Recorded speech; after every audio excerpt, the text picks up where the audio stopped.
Hello, and welcome to your old news update. I'm Hiram Clapsaddle. Unfortunately, today I can't be joined by Bud and Izzy, who are busy on the corner with their vote for Donald Trump signs.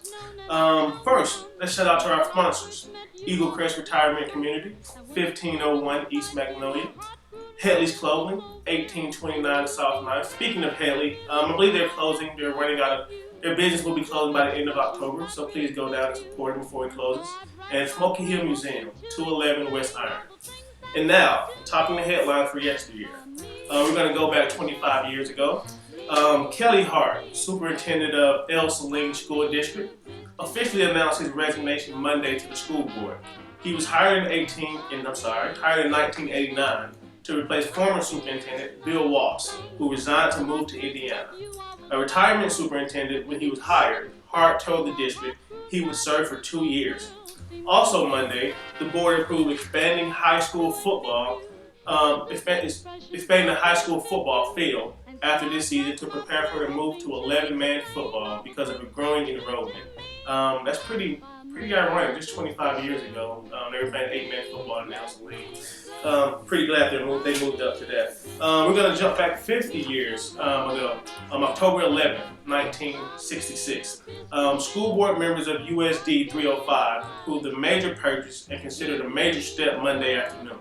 They voted to buy the old Wholesome Bakery building for $90,000. The Wholesome building at 5th and Mulberry will be used as a warehouse for the school system.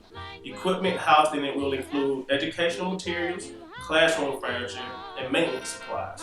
The building is 22 years old. The board Monday approved a $10,000 down payment with the balance to be paid by November 1st. Now we're going to go 75 years ago, October 11th, 1941. Shooting a score of 98 out of 100, Mrs. Glenn Soden, not sure if she's related to the undersheriff currently, Mr. Roger Soden, won first place in the women's division pistol contest at the State Peace Officers Convention at Abilene Friday.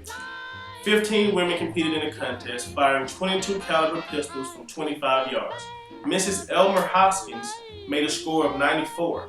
Both Glenn Soden and Elmer Hopkins are members of the Salina Police Force, and Soden shot .273 out of 300 in a men's division.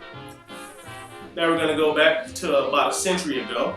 Dateline Play Center, October 10th, 1916. Professional begging was presented in a new aspect this morning, when the man who has worked this town for a few days for alms drove out in a well-equipped auto. The machine looked comparatively new and seemed provided with every accommodation for making comfortable trips, and from the appearance of the rig and the lady companion, begging is quite a prosperous business nowadays. When securing the supply of gasoline, payment was made entirely with 1 cent pieces. My gosh, I would love to pay for gas with 1 cent nowadays. Read more about the way things used to be in the look back section of today's Salina Journal. We'll see you yesterday. Kiss me and say that you will understand.